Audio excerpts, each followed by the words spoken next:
Hello, I'm Stella Davis, student on Printmaking 2, student number 407415, and this is my blog for assignment 1. There are 3 projects and a final piece of work.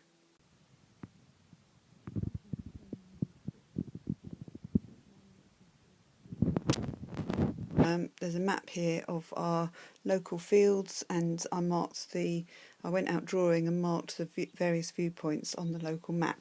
So there's a series of sketches that I did with my notes, done from each viewpoint, and the things that I liked were the winter trees and the silhouettes, and the patterns of the paths as well, and the furrows in the field. This is an area that I know really well, and I walk several times a week, but I strangely don't draw there very often. It's usually walking's the purpose. I really like the composition of this one, and I'll probably come back to this one at some stage.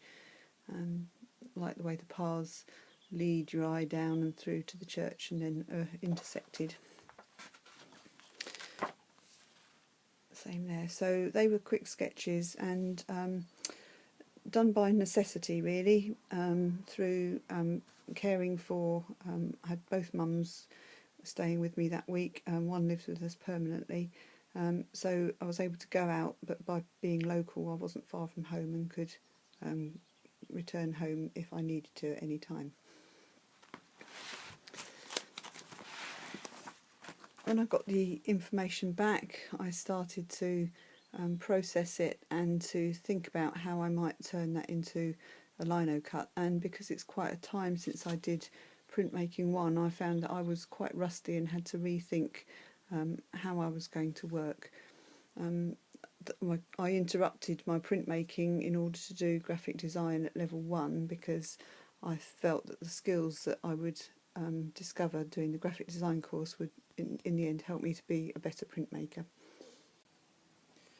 Once I got my information back from my rural drawings, I started to play around with what I've got, and this is a little sketch that I did at Art Club from a photograph of some of the grasses that were in the foreground.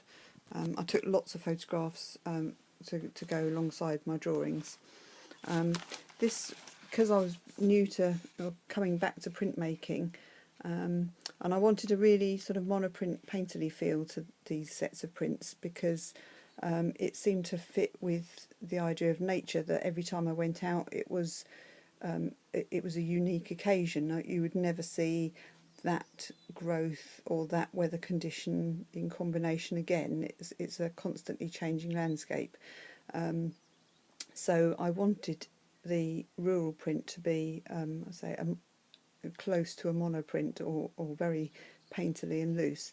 And this was a board that I made up for myself with different textures of cutting, scraping, sand, tape, etc., to see what effects I could get. So that was the plan of my board, and these were some of the prints that I ran off, and I was able to look closely at different areas to see what effect I got, what worked well, what didn't work so well, and how I start to think about how I might use them in my final print. But there were some very interesting textures there.